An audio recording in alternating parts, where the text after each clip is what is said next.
SAPJ. Je suis là avec Christine, responsable de l'épicerie solidaire de Saint-Prix.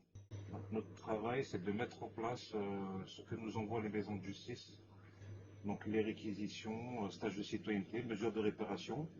Et dans le cadre des mesures de réparation, nous sommes en partenariat avec Christine depuis maintenant 1 an et ça fait plaisir d'être encore en lien avec cette épicerie. Alors, une épicerie sociale et solidaire, c'est une association, loi 1901, qui rassemble des habitants de façon plutôt bénévole au départ, construisent leur épicerie. Le relationnel est très bien passé parce qu'il m'a expliqué que ces jeunes, il ne fallait pas en avoir peur non plus. Donc on a essayé le premier, puis après on s'est rendu compte que ça passait plutôt bien, que les gamins appréciaient. Concrètement, on essaie de les faire venir sur des journées où on fait plutôt de l'approvisionnement. Donc du coup, ils vont être amenés à partir avec les personnes qui vont en approvisionnement dans le camion pour aller chercher les commissions. Ils vont les ramener ensuite et puis ils vont tout décharger, charger, décharger et ensuite ils vont étiqueter les produits, ils vont mettre en rayon, ils vont tout ranger pour que le lendemain, pour la vente, ce soit prêt.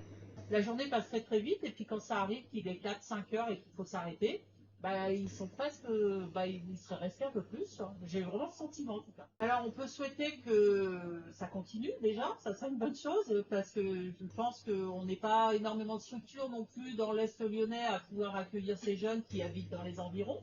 Donc ça, nous on est tout à fait partants. Et puis on peut souhaiter surtout que ces jeunes ne fassent que des petites bêtises pour ne pouvoir venir que chez nous. Ça serait bien.